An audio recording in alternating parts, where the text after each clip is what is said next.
Hello everyone, welcome to my YouTube channel टेंथियन से हम। तो आज हम कवर करेंगे हमारा साइंस का चैप्टर 15 जो कि है आवर इन्वायरमेंट। तो आइए बिना किसी देरी के शुरू करते हैं ये चैप्टर।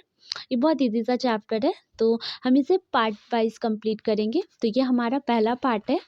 तो सबसे पहले हम देखेंगे कि इन्वायरमेंट वर्ड होता क्या है। हमने तो बहुत सुना है इस इन्वायरमेंट के बारे में, इन्वायरमेंट ये वो, और हमारे बड़े बुजुर्ग भी कहते थे कि हमारा जो इन्वायरमेंट जैसा पहले हुआ करता था वैसा अब नहीं है। तो ये बिल्कुल सही है, हमारे इन्वायरमेंट बहुत ही ज़्यादा चेंजेस हुआ है, बहुत ही ज़्यादा चेंजेस आए हमारे इन्वायरमेंट में। और ये सब चीज़ें एक देखा जाए तो ये हमारे ह्यूमन जो एक्टिविटीज़ है उन्हीं के कारण हुआ है। तो इस चैप्टर में हम वही पढ़ेंगे इन्वायरमेंट में कैसे चेंजेस हुए, और इन्वायरमेंट के बारे में पढ़ेंगे, इकोसिस्टम के बारे में पढ़ेंगे, उसके कंपोनेंट्स के बारे में पढ़ेंगे। तो चलिए शुरू करते हैं। तो सबसे पहले हम ये देखेंगे कि इकोसिस्टम किसे कहते हैं और उसके कंपोनेंट्स क्या हैं।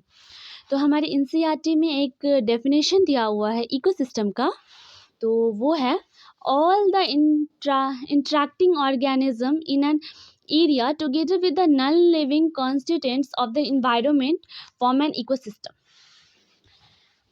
देखिए, लिविंग और नॉन लिविंग ऑर्गेनिज्म दोनों मिलके ना एक इकोसिस्टम बनाते हैं। तो यही एक इकोसिस्टम है।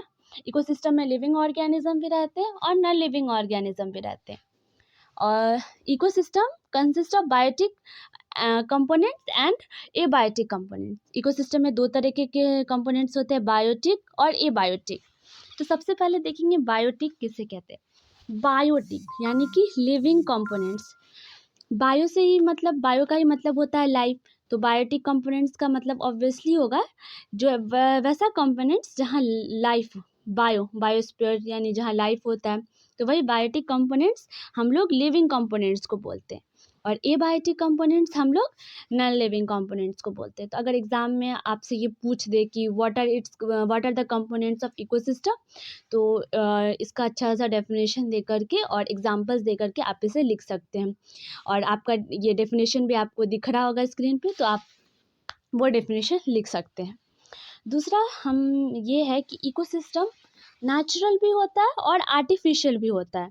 तो कुछ एग्जांपल्स देखिए नेचुरल के, जैसे फॉरेस्ट, पॉन्ड्स और लेक्स। ये सब चीज़ें नेचुरल इकोसिस्टम में आती है क्योंकि ये नेचुरली अकर है। वहीं अगर हम लोग आर्टिफिशियल इकोसिस्टम की देखें तो जैसे एग्जांपल हो गया गार्डन और क्रॉप फील्ड्स, ये सब आर्टिफिशियल इकोसिस्टम क्योंकि ह्यूमन बींग्स के द्वारा बनाया गया है।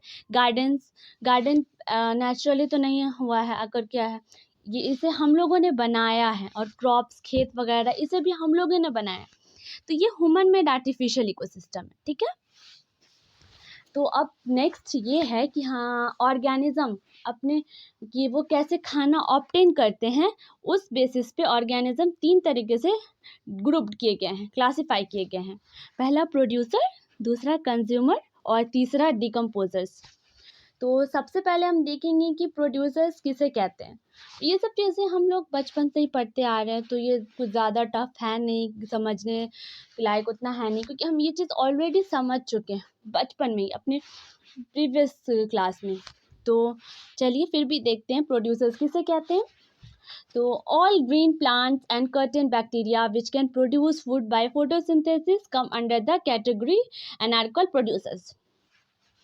प्रोड्यूसर्स वो होते हैं जो फोटोसिंथेसिस करके अपना खाना बनाते हैं, और जो मतलब अपना खाना खुद बनाते हैं ना, उससे हम लोग प्रोड्यूसर्स कहते हैं। फॉर एग्जांपल ग्रीन प्लांट्स, ये लोग क्या करते हैं, फोटोसिंथेसिस करके अपना खाना खुद बनाते हैं। और कुछ बैक्टीरियाज भी हैं जो प्रोड्यूसर्स के कैटेगरी में आते हैं।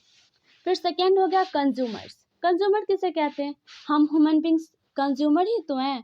हम लोग प्रोड्यूसर्स पे डिपेंड होते हैं अपने खाने के लिए। हम अपना खाना खुद नहीं बना सकते हैं। वो 2 मिनट की मैगी बनाना खुद का खाना बनाना नहीं होता है, अब वो बस ऐसे ही होता है।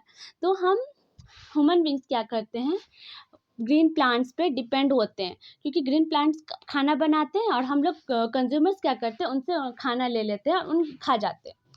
तो कंज्यूमर्स वैसे होते हैं जो प्रोड्यूसर्स पे डिपेंड होते हैं अपने खाने के लिए।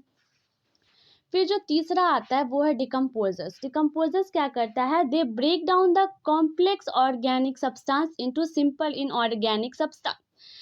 डिकम्पोजर्स वो होते हैं जो कॉम्प्लेक्स ऑर्गेनिक सब्सटेंस को का ब्रेक डाउन कर देते हैं सिंपल इनऑर्गेनिक सब्सटेंस में।